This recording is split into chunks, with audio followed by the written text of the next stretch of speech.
ওরে ভাই কি খারাপ পাহাড়! আল্লাহ আল্লাহ আল্লাহ, তুমি রহম করো।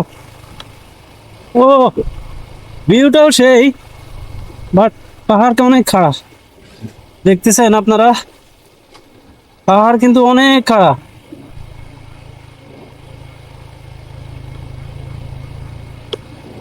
আমি ব্রেক জড়ি তুলাইতে পারতেছি না।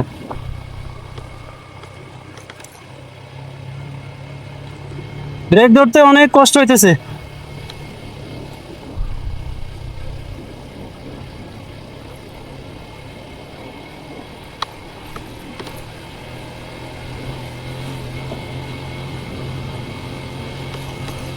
আল্লাহু আকবার।